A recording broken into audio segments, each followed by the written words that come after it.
Norms codal provisions for beam and slab के लिए आज हम बात करने वाले हैं। ये हमारे क्या सिर्फ 2 क्लासेस रहेगी जिसमें सारे कोडल प्रोविजंस कंप्लीट हो जाएंगे और ये हम मिक्सअप पढ़ रहे हैं कि बीम एंड स्लैब। ठीक है, अभी हम यहाँ पे बीम वाले टॉपिक को अलग से पढ़ेंगे एंड स्लैब वाले टॉपिक को अलग से पढ़ेंगे, लेकिन जो कोडल प्रोविजंस है ये क्या है बहुत इंपॉर्टेंट हो जाती हैं। खासकर बीम एंड स्लैब से क्वेश्चंस जो पूछे जाती हैं आरसीसी में, वो बीम एंड स्लैब के कोडल प्रोविजन से बहुत क्वेश्चंस बनते हैं। जैसा कि हमने यहाँ पे प्रीवियस क्लास में क्या डिस्कस किया था कि अगर हमें कॉलम को डिजाइन करना है तो मैक्सिमम रेनफोर्समेंट हम कितना प्रोवाइडेड करेंगे और अगर हमें मिनिमम रेनफोर्समेंट कितना प्रोवाइडेड किया जाता है। ठीक है, तो हमने यहाँ पे साइड फेस रेनफोर्समेंट के लिए बात किए थे। एंड जैसे कि बीम है, अगर हमें बीम को डिजाइन करना है तो इसमें कम से कम हम यहाँ पे कितना रेनफोर्समेंट प्रोवाइडेड करेंगे और मैक्सिमम कितना रेनफोर्समेंट प्रोवाइडेड किया करते हैं। ठीक है, तो जैसे हमने डिस्कस किया था कि 4% of gross cross sectional area for each compression and tension and area of tensile steel divided by width depth and 0.87 fy। ये मिनिमम रेनफोर्समेंट हमने किसमें बीम में प्रोवाइडेड किए थे। वैसे हमने स्लैब के लिए बात की है, रेनफोर्समेंट के लिए बात की and share and hanger wire के लिए सारी वैल्यूज के बारे में डिस्कस किए कि मैक्सिमम एंड मिनिमम रेनफोर्समेंट कितना प्रोवाइडेड किया जाता है। अब हम यहाँ पे इसकी थिकनेस के लिए बात करेंगे कि maximum diameter for reinforcing, maximum diameter of reinforcing bar should not exist. Maximum diameter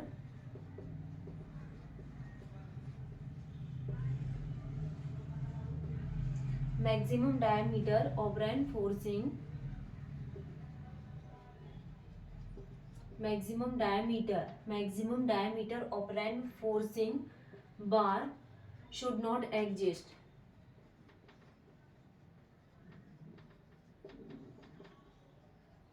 Maximum diameter of reinforcing bar should not exist 1/8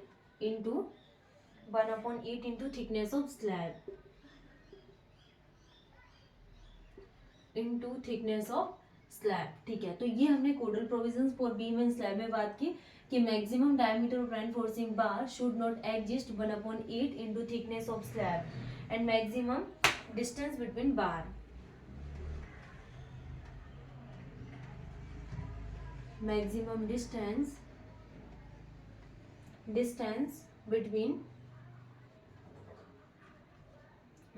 distance between bars। ठीक है, मैक्सिमम डिस्टेंस बिटवीन बार्स के लिए कितना मैक्सिमम डिस्टेंस कितना होता है। जैसे कि हमने 1 प्रोवाइडेड किया, 2 बार को प्रोवाइडेड किया, तो इसमें मैक्सिमम डिस्टेंस कितनी होगी। मैक्सिमम डिस्टेंस बिटवीन बार्स के लिए अगर हम बात करें तो बार के बीच में मैक्सिमम डिस्टेंस कितनी ली जाती है। जैसे कि मैन बार, अगर हम यहाँ पे मैन बार के लिए बात करें, man bar, bottom bar and spacing. ठीक है, नेक्स्ट हम क्या बात करने वाले हैं, man bar and second is the secondary या फिर डिस्ट्रीब्यूशन बार। तो डिस्ट्रीब्यूशन बार के लिए कितनी स्पेसिंग ली जाती है। ठीक है, तो अभी हमने क्या देखा यहाँ पे कि मैक्सिमम डायमीटर ऑफ रेनफोर्सिंग बार कितने तक एग्जिस्ट करती है, should not exist 1/8 into thickness of slab.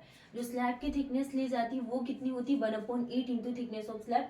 Next हमने यहाँ पे मैक्सिमम डिस्टेंस बिटवीन बार के लिए बात की कि अगर हमने स्लैब में क्या है जो बार्स को प्रोवाइडेड किया तो इसकी मैक्सिमम डिस्टेंस कितनी होगी। तो हम यहाँ पे 2 प्रकार की बार यूज करते हैं। First is the man bar, bottom बार, जिसकी स्पेसिंग कितनी ली जाती है 3D और 300 mm। अगर हम यहाँ पे मैन बार को प्रोवाइडेड कर रहे हैं तो इसकी स्पेसिंग रहती है 3D एंड 300 mm। ठीक है, नेक्स्ट हम बात कर रहे हैं सेकेंडरी, जिसको डिस्ट्रीब्यूशन बार बोला जाता है। इसकी जो स्पेसिंग रहेगी मैक्सिमम मिनिमम में भी कंफ्यूज करते हैं, तो इसकी जो स्पेसिंग रहेगी वो 5D और कितनी 300 mm, कितनी 5D और 300 mm हम प्रोवाइडेड करते हैं। नेक्स्ट हम यहाँ पे कुछ इंपॉर्टेंट पॉइंट लिखेंगे नोट करके। एज पर ओल्ड आईएस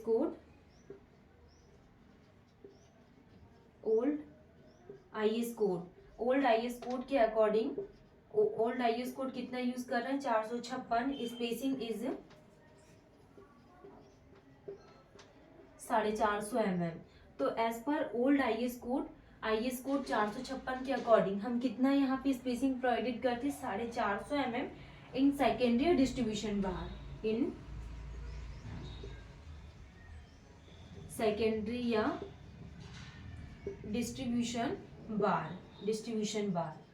तो ये पॉइंट्स आपको ध्यान रखना। सबसे फर्स्ट में हमने क्या डिस्कस किया कि मैक्सिमम डिस्टेंस बिटवीन बार, तो main bar bottom spacing 300 mm, secondary distribution bar के लिए spacing minimum 5 300 mm and as per old IS code 456 spacing is 450 mm in secondary या डिस्ट्रीब्यूशन बार। अब हम यहाँ पे वन वे स्लैब के लिए बात करेंगे कि वन वे स्लैब को कैसे डिजाइन किया जाता है। नेक्स्ट हम बात करने वाले हैं कि अगर हमें वन वे स्लैब की डिज़ाइन करना है तो इसको हम कैसे करेंगे। जैसे ये क्या है, स्लैब है और वो भी कैसी है, वन वे स्लैब। तो वन वे स्लैब को हम कैसे डिज़ाइन करेंगे एंड इसके लिए क्या क्या स्टेप्स हैं। तो हम यहाँ पे वन वे स्लैब के डिज़ाइनिंग के स्टेप्स के बारे में डिस्कस करेंगे। जैसे कि फर्स्ट स्टेप के लिए बात करें तो आपको एग्जाम्स में क्या क्या गिवन रहेगा। जैसे कि रूम है तो रूम के डायमेंशंस गिवन रहेंगे कि इसकी लॉन्गर स्पान क्या एंड शॉर्टर स्पान क्या। तो लॉन्गर स्पान और शॉर्टर स्पान दोनों के डायमेंशंस गिवन रहेंगे। Super imposed and dead load, वो भी yield strength and characteristic strength की वैल्यूज आपको गिवन रहेगी। तो फर्स्ट स्टेप है given dimensions of room Ly into Lx super imposed dead load Fy Fx, ठीक है। नेक्स्ट हम बात करने वाले हैं कंसिडर क्लियर कवर। हमें क्लियर कवर को कंसिडर करना है 20 mm clear cover and diameter of main bar, और मैन बार का डायमीटर कितना रहेगा 10 mm गिवन रहेगा। तो क्लियर कवर कितना आ जाएगा 20 mm का and diameter of main bar 10 mm का। डायमीटर ऑफ मैन बार कितने का आ जाएगा 10 mm का, get D capital D and effective length longer और shorter from each conditions. Next हम बात करेंगे चेक फॉर वन वे और टू वे स्लैब। जैसे कि first this is the one way and two way, one way और two way slab, it is one way slab. Next क्या जाएगा then get factored bending moment. हम यहाँ पे next step में क्या निकालेंगे, factored bending moment, factored bending moment. तो फैक्टर्ड बेंडिंग मोमेंट क्या होता है, MU equal to 1.5 W effective length का स्क्वायर डिवाइडेड बाय 8। इस फॉर्मूले से हम क्या फैक्टर्ड बेंडिंग मोमेंट को फाइंड आउट कर सकते हैं। और ये फैक्टर्ड बेंडिंग मोमेंट का फॉर्मूला होता है क्या 1.5, W is the weight and L effective length का स्क्वायर डिवाइडेड बाय 8। तो हम यहाँ पे जो वेट दिया रहेगा इसके साथ कितने का मल्टीप्लाई करेंगे 1.5 का। तो इससे हम यहाँ पे फैक्टर्ड बेंडिंग मोमेंट को फाइंड आउट कर सकते हैं। नेक्स्ट W क्या है हमारा, डेड लोड या फिर इसको सुपर इम्पोज्ड लोड बोल सकते हैं पर मीटर ऑफ विड्थ। तो ये स्टेप्स है जिसमें फर्स्ट हमको डायमेंशंस गिवन रहेंगे, super imposed and dead load Fy and Fck। Fy is the yield strength and Fck is the characteristic strength. Next clear cover 20 mm का and diameter of main bar 10 mm का and effective length shorter और longer दोनों स्पान्स के लिए and conditions given रहेगी। और हमें one way and two वे दोनों स्लैब को क्या डिटरमाइन करना रहेगा एंड फैक्टर्ड बेंडिंग मोमेंट।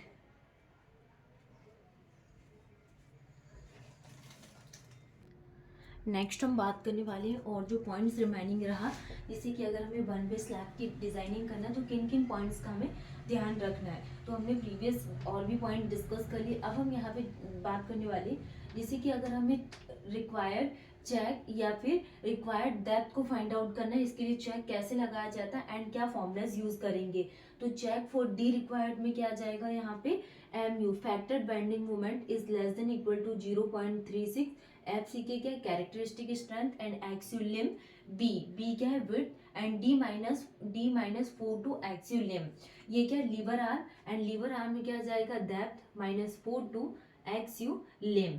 तो ये क्या है हमारे पास ध्यान रखना है डेप्थ रिक्वायर्ड को कि MU is less than equal to 0.36 Fck और Fck क्या है characteristic strength axial lim V and D minus 4 to axial lim, ठीक है। तो बेयर B क्या है विड्थ इक्वल टू 1000 mm, ये आपकी वैल्यूज ध्यान रखना है। लीवर आर्म में कैसे फाइंड आउट करेंगे D minus 4 to axial lim and formula क्या होता है फैक्टर्ड बेंडिंग मोमेंट का less than equal to 0.36 Fck axial lim, ठीक है। If D required is less than D provided, अगर हमारे पास रिक्वायर्ड से ज़्यादा प्रोवाइडेड अगर ज़्यादा है तो इस कंडीशंस में हम क्या करेंगे, adjust values of D provided in such a way that slab remains under reinforce.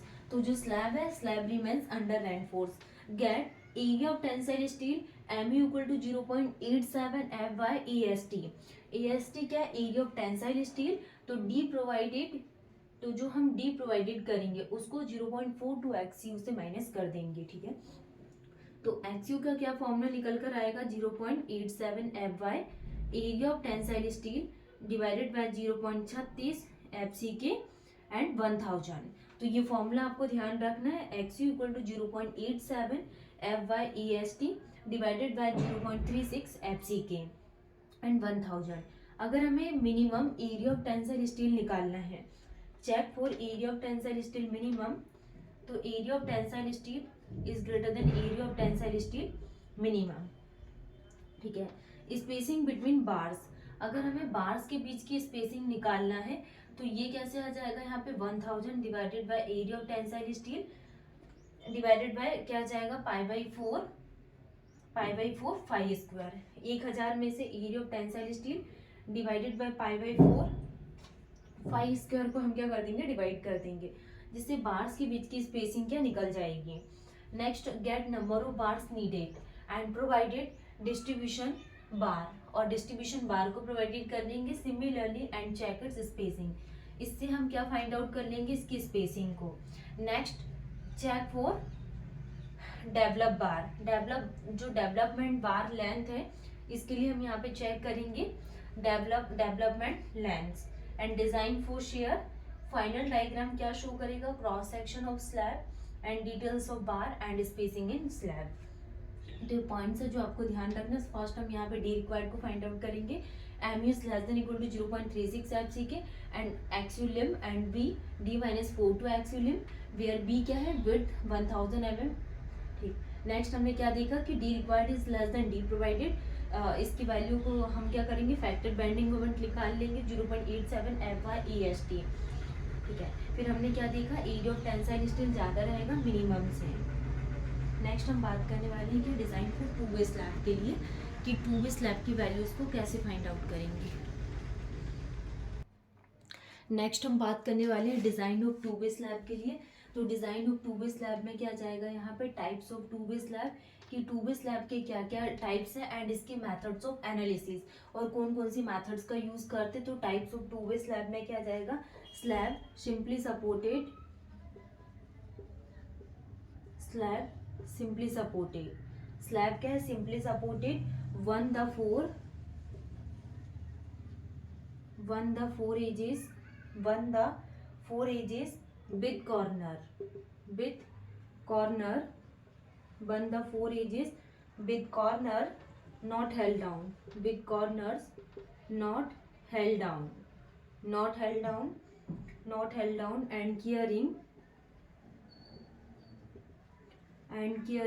UDL, और क्या केयरिंग करेगा ये, UDL को। तो types of two way slab में क्या जाएगा, यहाँ पे slab simply supported, one the four edges with corners not held down and carrying UDL को ये क्या करेगा, केयरिंग करेगा। तो हम यहाँ पे types of two way slab के लिए बात कर रहे थे कि अगर सिंपली सपोर्टेड है और इसमें जो फोर एजेस है और कॉर्नर्स क्या है, not held down and carrying UDL, इसके लिए मेथड्स कौन कौन से यूज करेंगे। तो मेथड्स फर्स्ट क्या आ जाएगा, ग्रास ऑफ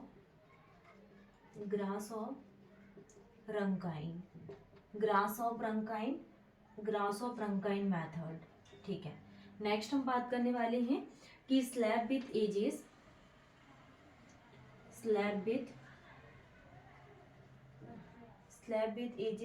फिक्स्ड और continuous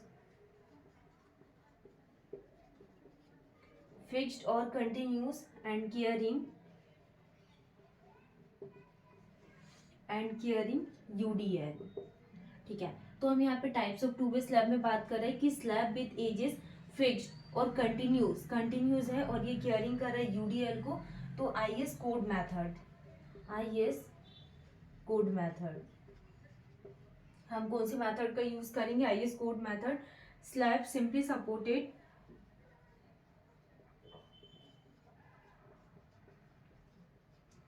slab simply supported on the four edges, on the four edges with corners